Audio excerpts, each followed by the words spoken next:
श्री सच्चिदानंद सद्गुरु साईनाथ महाराज की जय। आरती साई बाबा सौख्यदातार जीवा, चरणार जताली द्यावदासा विसावा, भक्त विसावा। आरती साई बाबा।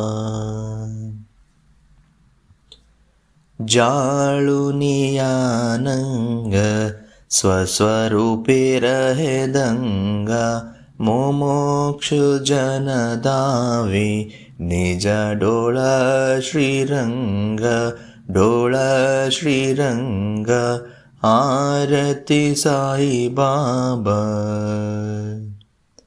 जय मनी जय स्वभाव, तय तैसानुभव।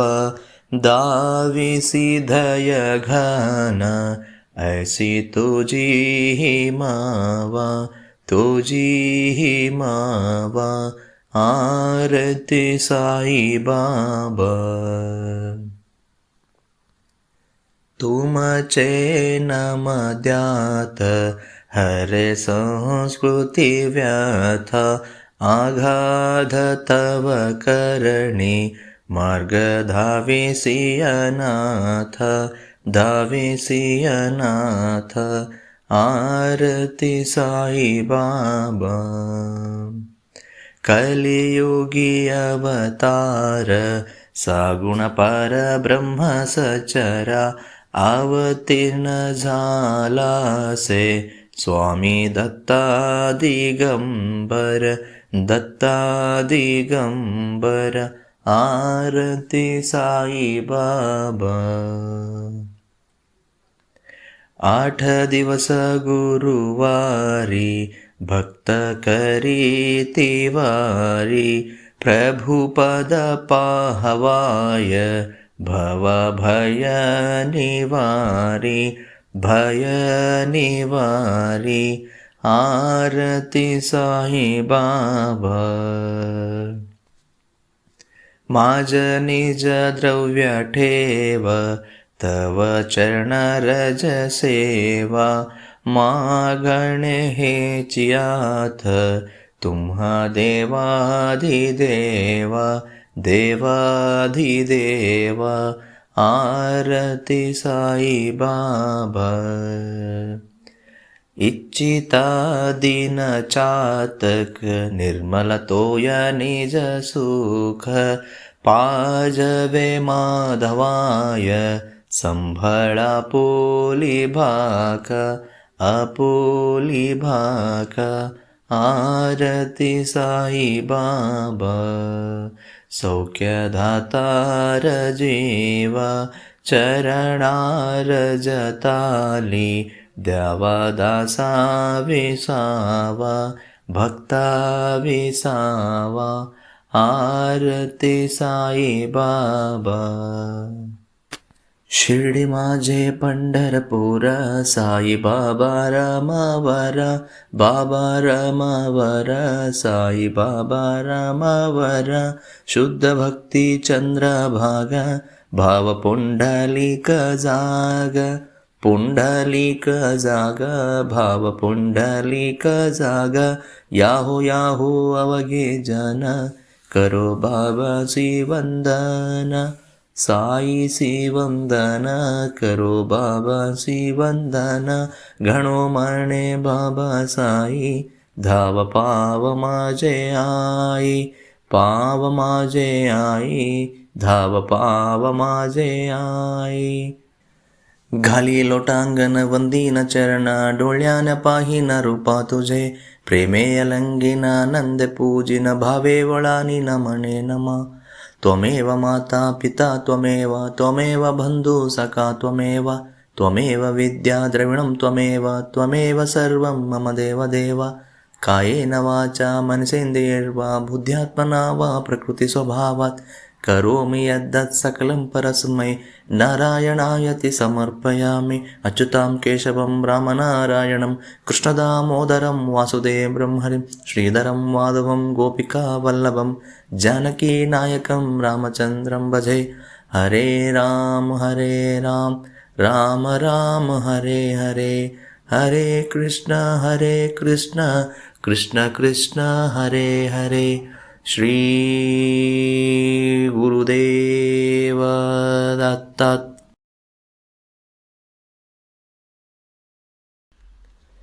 अनंतातुलाते कसे रे स्तवावे, अनंतातुलाते कसे रे नमावे, अनंतामुखांच्या शिणे शेष गाता, नमस्कार साष्टांग श्री साईनाथ। स्मरावे मनी तत्पदा नित्यभावे, उरावे परिभक्तिसाठी स्वभावे, तरावे जगतारुणी मायतात, नमस्कार साष्टांग श्री साईनाथ।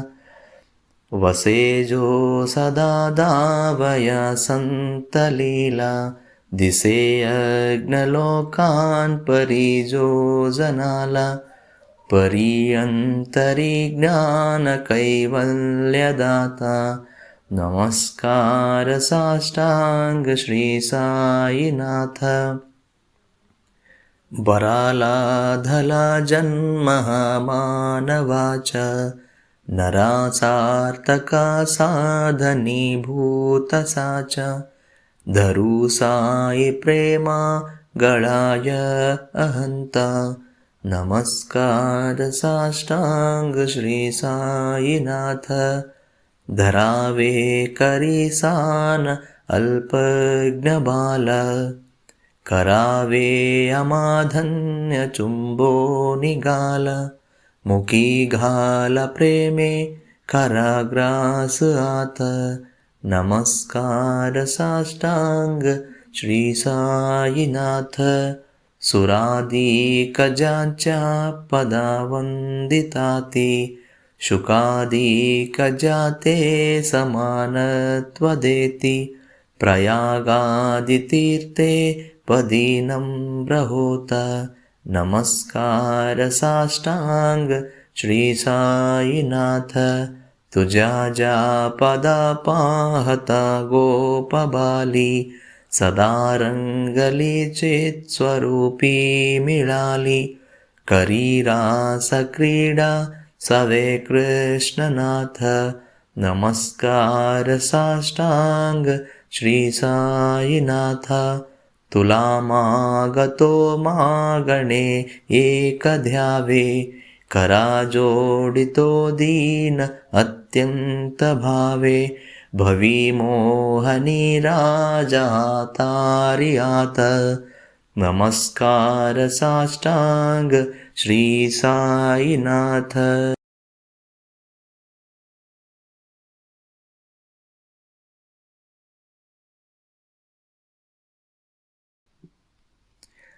ऐ साई साई दिगंबर, अक्षय रूप अवतार, सर्व हि व्यापक तू श्रुतिसारा, अनुसया त्रिकुमारा, बाबा येबा, काशी स्नान जपा प्रतिदिवशी, कोल्हापुर भिक्षेसी निर्मल नदी तुंगा, जलप्राशी निद्रा माहुरदेशी, ऐ साईबा जोळी लोंबतसे वाम करी, त्रिशूल ढमरुधारी भक्ता वरद सदा सुखकारी, देशील मुक्तिचारी, ऐ साईबा पायी पादुका जपमाला, कमंडलू मृगचाला धारण करिशिबा, नागजटा मुकुट शोभतो माता, ऐ साईबा तत्पर तुझ्या वया जे ध्यानी, अक्षयत्यांचे सदनी लक्ष्मीनिवासकरी दिनरजनी रक्षिसि संकटवारुणि ऐसाईबा या परिध्यान तुझे गुरुराय दृश्यकरी नयनाय पूर्णानंद सुखे ही काय लाविसि हरिगुण गाय ऐसाईबा साई दिगंबरा अक्षय रूप अवतार सर्व हि व्यापक तू श्रुतिसारा अनुसया त्रिकुमारा बावाईबा सदा सत्स्वरूपं चिदानन्दकन्दं जगत्सम्भवस्थानसंहारहेतुं स्वभक्ते च यामानुषं दर्शयन्तां नमामीश्वरं सद्गुरुं साईनाथं भवद्वान्तविद्वांस मार्तण्डमीड्यं मनोवागतीतं मुनिर्ध्यानगम्यं जगद्व्यापकं निर्मलं निर्गुणं त्वां नमामीश्वरं सद्गुरुं साईनाथं भवं बोधिमग्नार्दितानां जनानां स्वपादाश्रितानां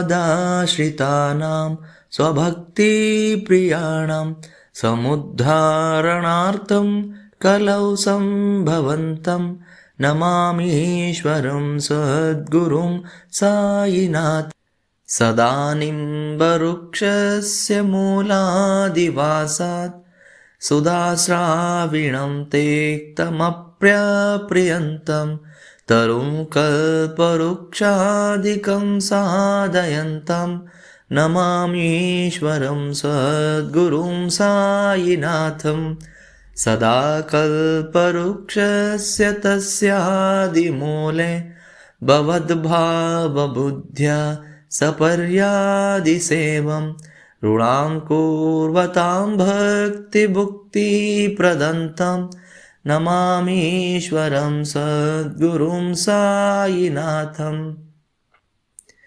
अनेकाश्रुतातर्क्यलीलाविलासै समाविष्कृतेशानभासत्प्रभावम् अहं भावहीनं प्रसन्नात्मभावं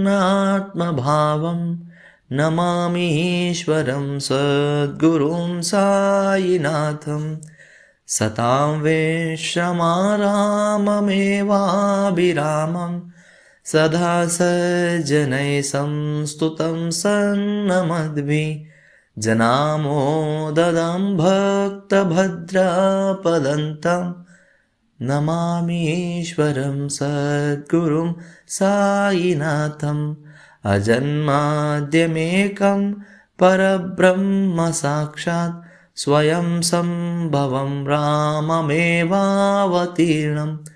भवद्धर्शनार्थं पुनीतस्प्रभोऽहं नमामीश्वरं सद्गुरुं साईनाथम् श्री साईश कृपानिधे करुणां सर्वार्थसिद्धिप्रद युष्मत्पादराजप्रभावमतुलं दातापि वक्तक्षमः सद्भक्त्या शरणं कृताञ्जलिपुटः सम्प्रापितोऽस्मि प्रभो श्रीमत्साई परेशपादकमलान् ज्ञानचरण्यं मम साई रूपधर राघवोत्तमं भक्तकामविबुधध्रुवं प्रभुं माययोपहचित्तशुद्धये चिन्तयाम्यहमर्निशं मुधा शरत्सुधांशुं प्रतिमं प्रकाशं कृपातपत्रं तव साईनाथ त्वदीयपादाब्जसमाश्रिताना स्वच्छाययाता मम पाकरोतु उपासनादैवत साईनाथ स्तमयो मयोपासनिनास्तुतस्त्वं रमेन्मनो मे तव पादयुग्मे भृङ्गो यताब्जे मकरन्द उद्भः अनेकजन्मार्जितपापसंक्षयों भववेत्पवत्पासरजोजदर्शनात् क्षमस्व सर्वान् अपराधपुञ्जकान् प्रसीद साई सद्गुरुदयानिधे श्री साईनाथ चरणामृतपूतचित्तः तत्पादसेवनरतः सततं च भक्त्या संसारजन्मदुरितौ भवतीतदास्ते कैवल्यधाम परमं सममापुवन्ते स्तोत्रमेतत्पठेद्भक्त्या यो नरस्तन्मनः सदा सद्गुरो साईनाथस्य कृपापात्रं भवेत् ध्रुवम्। रुसो मम प्रियाम्बिका मजवरी पिता हि रुसो रुसो मम प्रियाङ्गना प्रियसुतात्मजा हि रुसो रुसो भगिनी बन्धुहि श्वशुरसासुबायि रुसो न दत्त गुरु साई मजवरी कदीहि रुसो पुसो न सुनबाइत्या मजन भ्रातुजाय पुसो पुसो न प्रिय सोयरे प्रिय सगे न ज्ञाति पुसो पुसो सुहृदनासख स्वजननाप्तबन्धो पुसो परीन गुरु साई मजवरी कदीहि रुसो पुसो न बलनामूले तरुण हृदयीन पुसो पुसो न गुरुधाकुटे मजन तोरसाने पुसो पुसो न च भले भूरे सुजन साधुहीन पुसो परीन गुरु साई मजवरी कदीहि रुसो रुसो चतुरतत्त्ववित् विबुध प्राज्ञज्ञानी रुसो रुसो हि विदुषी स्त्रिया कुशलपण्डिता हि रुसो रुसो महीपति यति भजकतापसी हि रुसो न दत्त गुरु साई मजवरी कदीहि रुसो रुसो कवि ऋषि मुनि अनगसिद्धयोगी रुसो रुसो हि गृहदेवता निकुलग्रामदेवी रुसो रुसो कलपिशाच हि मलिनढाकिनी रुसो न दत्त गुरु साई पदवरी कदीहि रुसो रुसो मृगखगा कृमि अखिल जीव जंतो रुसो रुसो विपट प्रस्तर अचलः पगाब्दि रुसो रुसो कपवनाग्निवान् अवनि पंचतत्वे रुसो न दत्त गुरु साई मजवरी कदीहि रुसो रुसो विमल किन्नरा अमलयक्षिणी रुसो रुसो शशिखगादिः गगनितारका रुसो रुसो अमरराज हि अधय धर्मराज रुसो न दत्त गुरु साई मजवरी कदीहि रुसो रुसो मन सरस्वती चपलचित्तते हि रुसो रुसो वपुदिशाखिल कठिनकालतो हि रुसो रुसो सकल विश्व हि मायितो ब्रह्मगोल रुसो न दत्त गुरु साई मजवरी कदीरुसो विमूढमणुनी हसो मजन मत्सराहीडसो पदाभिरुचि उल्लसो जनन कर्दमीनाफसो न दुर्गधृति चाधसो अशिव भावमागेकसो प्रपञ्ची मनहेरुसो दृढविरक्ति चेत्तीटसो कोणाचिः गुणानसो न च स्पृहा कशाचीयसो सदैव हृदयेवसो मनसि ध्यानि सायिवसो पदी प्रणयवो रसो निखिलदृश्यभाबदिसो न दत्तगुरो सायिमा उपरि यचनेलारुसो हरि ओं यज्ञेन यज्ञमयजन्त देवास्तानि धर्माणि प्रथमान्यासन् तेहनाकं महिमान सचन्त यत्र पूर्वे साध्याय सन्ति देवाः ॐ राजाधिराजाय प्रसय्य साहिने नमो वयं वै श्रवणाय कूर्महे समे कामान् कामकामाय मयं कामेश्वरो वै श्रवणो दधातु कुबेराय वै श्रवणाय महाराजाय नमः ॐ स्वस्ति साम्राज्यं भोज्यं स्वाराज्यं वैराज्यं पारमेष्ट्यं राज्यं महाराजमाधिपत्यमयं समन्तपर्याय ईशाय सार्वभौमः सार्वायुषान्तात्पदातत् पृथिर्वै समुद्रपर्यन्ताय एकराळि तदभ्रेष श्लोकोऽभिगीतो मरुतः परिवेष्टारो मरुतस्यावसन्गृहे आविक्षस्य कामप्रेर्विश्वे